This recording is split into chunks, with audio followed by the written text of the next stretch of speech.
하나님께서 우리를 사랑하심으로 우리에게 말씀을 주십니다. 하나님 내게 주시는 그 뜻을 바르게 깨달을 수 있도록 주님 성령으로 조명하여 주시고 주장하여 주실 때에 온전히 믿음으로 하나님 앞에서 주의 주신 그 뜻을 제가 받들고 주님의 백성다운 삶을 살아가는 데에 진보를 이룰 수 있게 도와주십시오. 기도한 마음으로 주님 앞에 있을 때 주께서 어찌 성령을 아끼시겠습니까? 어찌 은혜를 아끼시겠습니까? 우리를 위하여 예수 그리스도를 주신 것처럼 넘치도록 이 시간도 은혜를 부어주실 줄 믿습니다. 한 착한 거지가 있었습니다. 어느 날 하나님께서 그에게 네 소원이 무엇이냐 물었더니 제 밥그릇이 찌그러졌습니다. 새 밥그릇을 주세요. 이렇게 대답을 했답니다. 이 소원이 어떻게 생각되십니까? 또 다른 거지에게 하나님이 물으셨습니다. 내 소원이 무엇이냐? 거지에서 벗어나게 도와주십시오. 이 소원은 어떻게 생각이 되십니까? 오늘 이 시간 여기에 앉아있는 우리들의 소원은 무엇이겠습니까? 하나님 앞에 아랠 때에 혹여 우리가 하나님 앞에 아뢰면서 새 밥그릇을 달라고 하고 있지는 않은지 깊이 돌아볼 수 있기를 소원합니다. 사도 바울이 자신에게 소원이 있다고 오늘 본문을 통해서 기록해 놓았습니다. 본문 1절이지요. 형제들, 내 마음에 원하는 바와 하나님께 구하는 바는 이스라엘을 위함이니 곧 그들로 구원을 받게 함이라. 사도 바울의 소원이 이 나라가 잘 살게 해주십시오. 이것도 아니었고, 이 민족이 정치적으로 독립을 이루게 해주십시오. 이것도 아니었습니다. 무엇보다 그들에게 긴급하고 필요하고 가장 중요한 것은 그들이 하나님을 바르게 만나고 구원에 이르는 것이라고 생각하고 있었습니다. 그런데 희한한 것은요, 그 사도 바울의 소원이 대상이 되는 그 유대인들 자신의 그 소원도 사도 바울의 소원과 다르지 않았다는 것입니다. 그들이 얼마나 하나님께 대해서 열심인 사람들이었습니까? 하나님의 말씀을 준행하면서 살면서 하나님의 백성으로서 구원에 이르는 것이 그들의 늘 마음속에 있는 소원이었습니다. 그런데 그럼에도 불구하고 그들은 예수님으로부터 들을 귀가 없는 백성이요, 때로는 바리새인들과 서기관들은 독사의 자식들이라고 거침없는 책망을 주님께서 하셨습니다. 왜 그랬을까요? 이상한 일 아닙니까? 그들의 소원이 온전한 구원에 있는데도 그들의 삶은 도리어 구원과 멀어지는, 어쩌면 구원과는 반대로 간다는 것이 참 놀라운 일입니다. 어떻게 그럴 수 있을까? 그렇게도 하나님을 잘 믿기를 원하고 누구보다 하나님을 잘 믿는다고 자처하면서도 도리어 그들의 삶은 반대로 가면서 메시아이신 그리스도를 조롱하고 저주하고 십자가 형틀에 못 박아 죽이기까지 했습니다. 거지가 행복하게 잘 살기를 그렇게도 바라면서 구하는 것은 새 밥그릇에 갇혀있는 꼴입니다. 그 이유를 바울이 기록합니다. 본문 2절 3절입니다.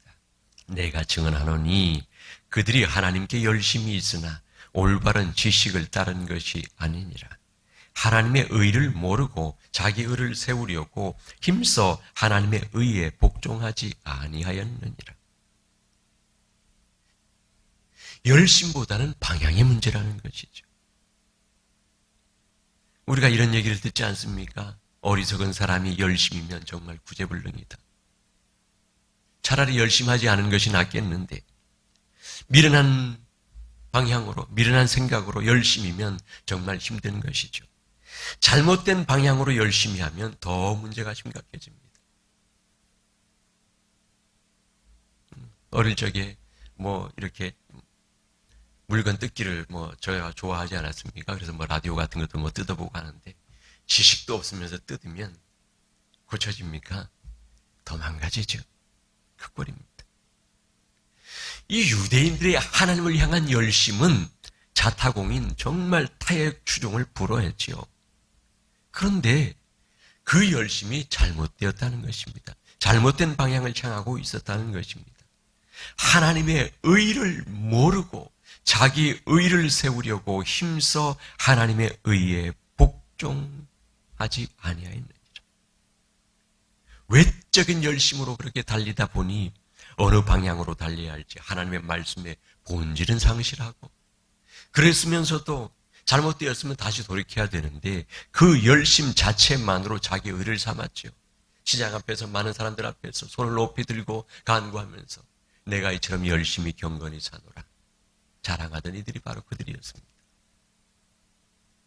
오늘 하나님을 믿는다는 많은 백성들 속에 사람인지라 어찌 자기의가 순간순간 없겠습니까? 죄성을 가진 인생으로서 유대인들처럼 자기의가 있을 수밖에 없습니다. 하지만 그때그때 바로바로 아차 내가 잘못 구했구나, 새 밥그릇을 구했구나 깨닫고 돌이켜야 됩니다. 그때그때 씻어내야 됩니다. 날마다 세수해야 됩니다. 그래야죠.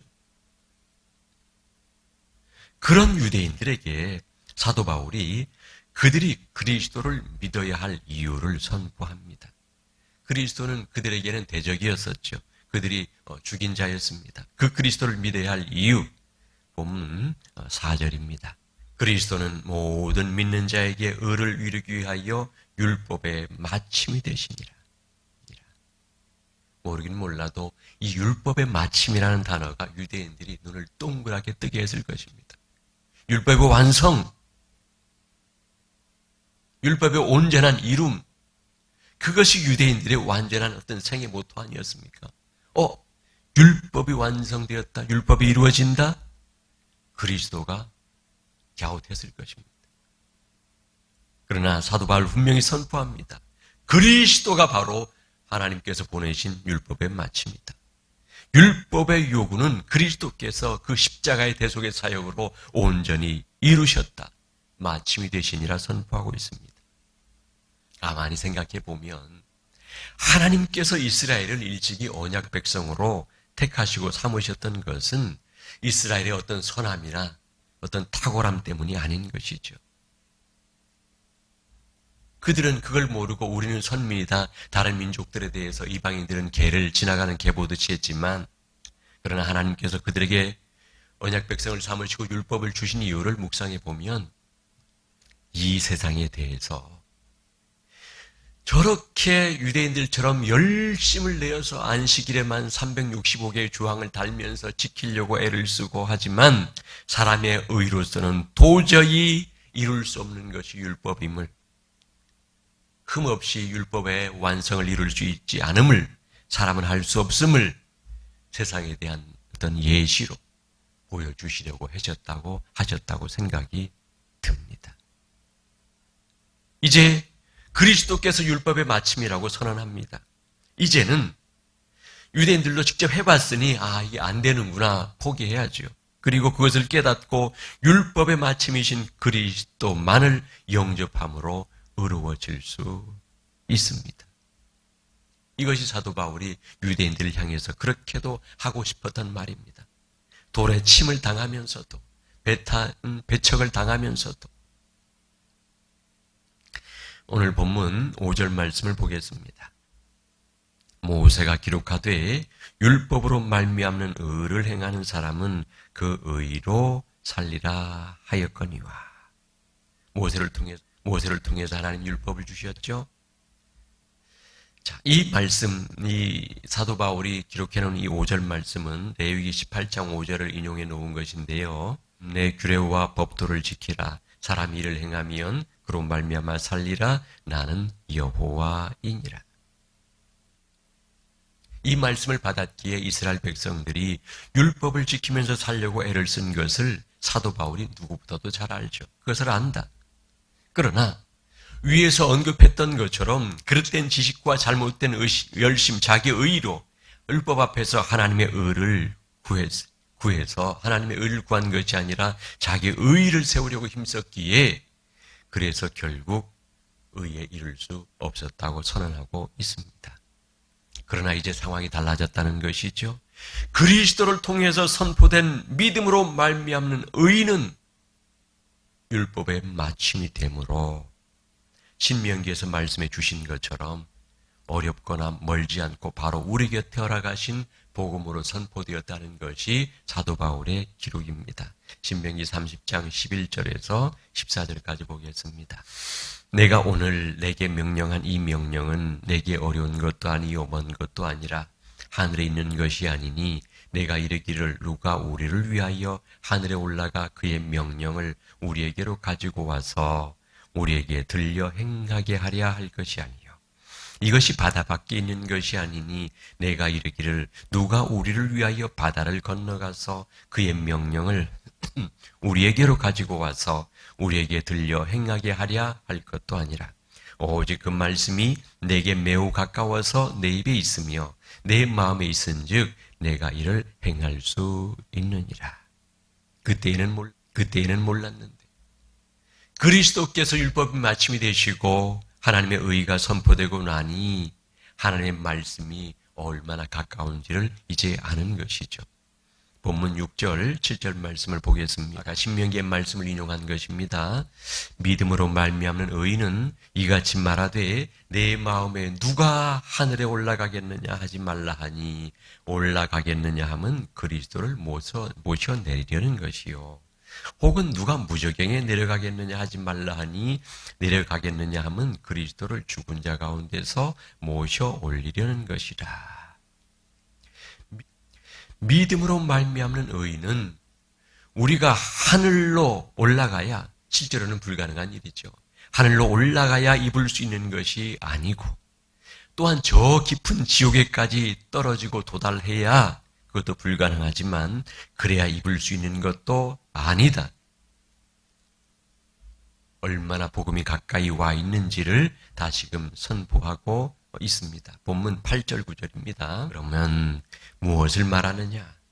말씀이 내게 가까워 내 입에 있으며 내 마음에 있다 하였으니 곧 우리가 전파하는 믿음의 말씀이라. 내가 만일 내 입으로 예수를 주로 시인하며 또 하나님께서 그를 죽은 자 가운데서 살리신 것을 내 마음에 믿으면 구원을 받으리라.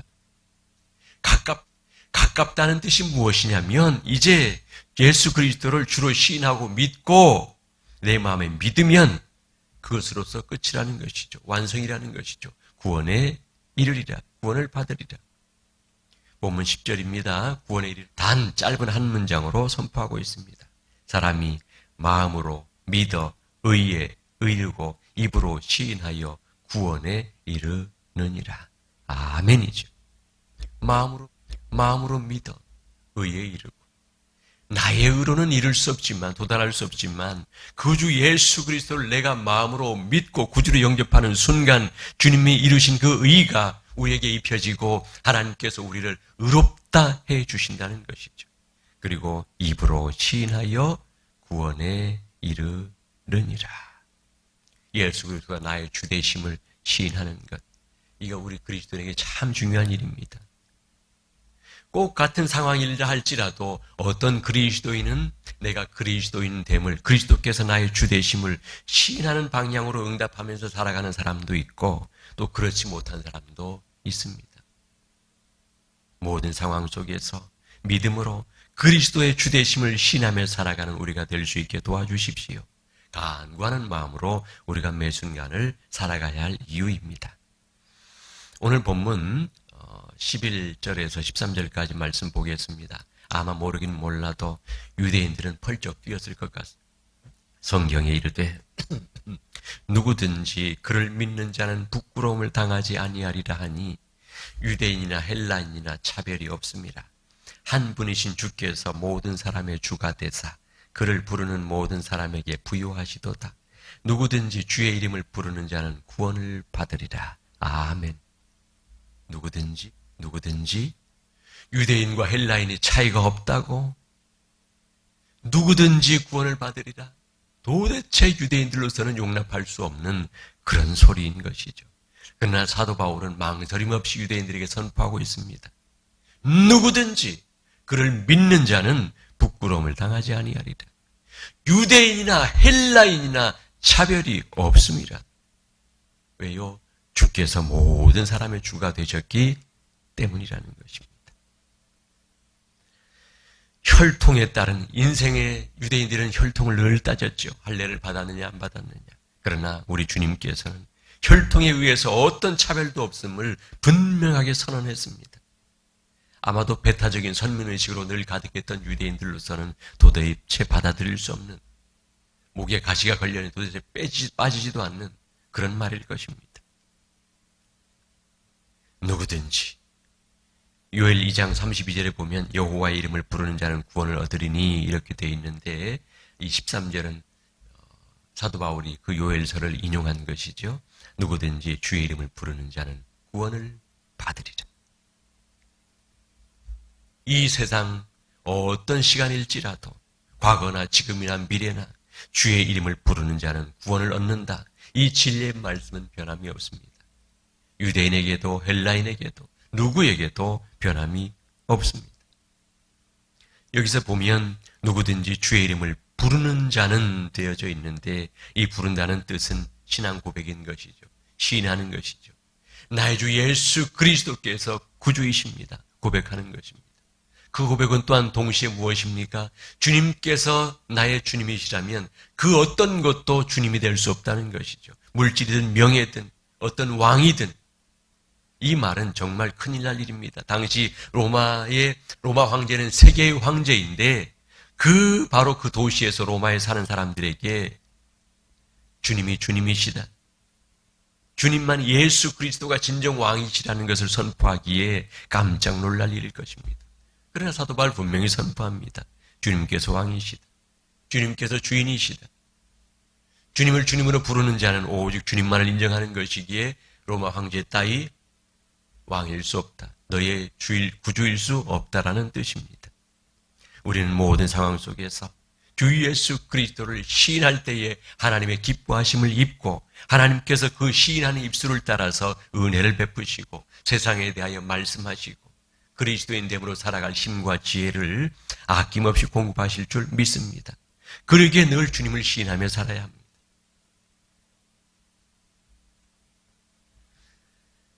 오늘 본문 14절 15절의 말씀 보겠습니다.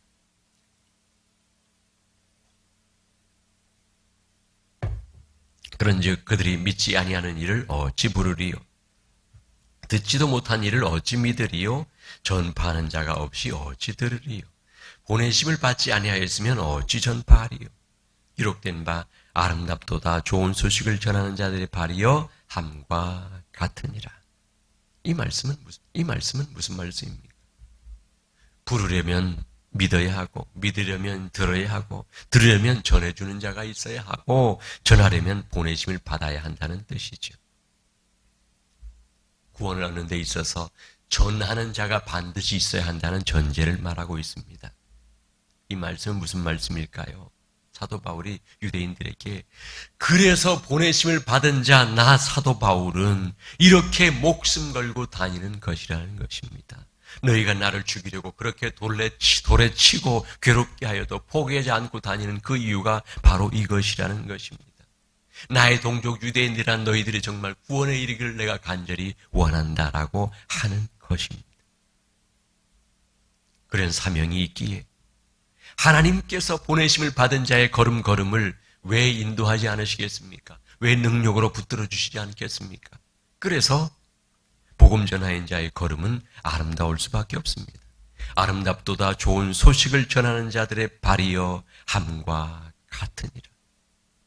오늘 이 시간 우리가 주님을 주님으로 고백하면서 주님을 믿고 구원에 이르러서 평안과 기쁨을 누리면서 살고 있는데, 우리가 처음부터 주님의 주님 되심을 알았습니까? 그건 아니죠. 누군가로부터 듣고 깨닫고 그래서 우리도 우리 입술로 시인할 수 있었습니다. 그랬던 것처럼 이제는 또한 나를 통해서 누군가가 들어야 하고, 나를 통해서 들음으로 누군가가 구주 예수 그리스도를 구주로 고백하며 불러야 하고 그들이 믿을 수 있어야 합니다. 그것이 주님께서 우리를 향하신 기대입니다. 그 기대에 조금씩이라도 부응하면서 살아가는 삶의 그 걸음을 하나님께서는 약속 안에서 아름답게 하실 것입니다. 능력 있게 하실 것입니다. 권능 있게 하실 것입니다. 이제 생각해 보십시다. 나의 구주 예수 그리스도를 부르심을 통해서 이제는 누군가가, 어떤 사람이 나를 통하여 들었습니까? 나를 통하여 구주 예수 그리스도를 부르고 있습니까? 하나님, 지금까지는 부족할지라도 이제부터라도 주님의 기대하심에 부응하기를 소원하오니 힘과 지혜를 더하시고 나를 통하여 듣는 자가 있게 하여 주시옵소서. 다행히도 오늘은 복음 전한다고 돌로 치는 세대는 아니니 얼마나 다행입니까?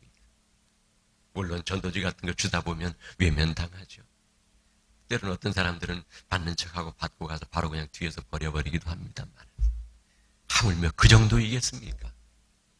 하나님 함께 해주셔서 오직 주께서 위로부터 공급하시는 그 힘과 능력으로 우리의 걸음이 아름다울 수만 있다면, 유한한 인생 한번 살아가면서 우리의 인생이 다른 사람들이 볼 때에 정말 어떤 사람들은 인생들이 어떻습니까?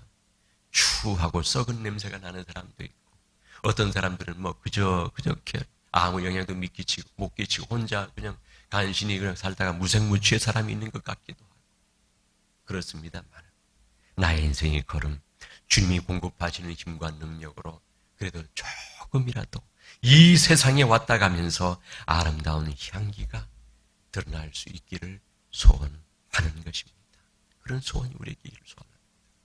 하나님 그 소원을 우리 마음에 주시고 그 소원을 품고 있으면 힘을, 능력을 부어 주실 줄 믿습니다. 기도드리겠습니다.